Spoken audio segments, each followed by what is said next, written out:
আমার সার্ভারে add balance কীভাবে করব।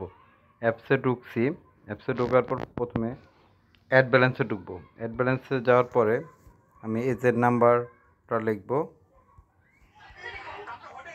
ধরেন 2000 টাকা আমি দিচ্ছি বা 1000 টাকা দিচ্ছি, 1000 টাকা লিখব। ট্রানজ্যাকশন আইডি আমি বিকাশ অ্যাপসের থেকে সেটা আমি ট্রানজ্যাকশন আইডিটা কপি করে নিতে পারবো। বিকাশ হোক, নগদ হোক, সেক্ষেত্রে ওখান থেকে করা যাবে।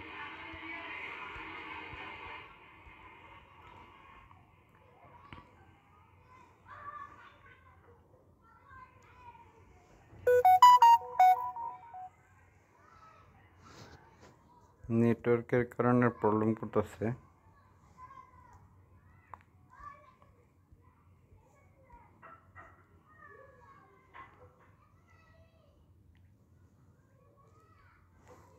এইখানে নিচে আছে ইনবক্স, এই ইনবক্সে আমি ঢুকলাম।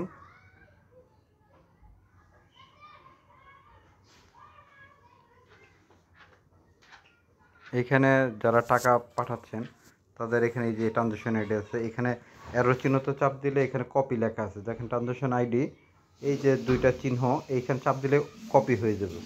কপি হয়ে গেছে, এইটা নিয়ে অ্যাপসে বসাই দিলেই আপনার টাকা অ্যাড হয়ে যাবে। অ্যাপসে গিয়ে বসায় টান দিলেই টাকা অ্যাড হয়ে যাবে।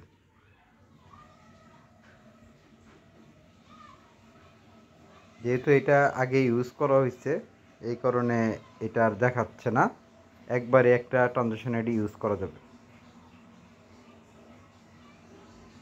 ওকে, ধন্যবাদ সবাইকে।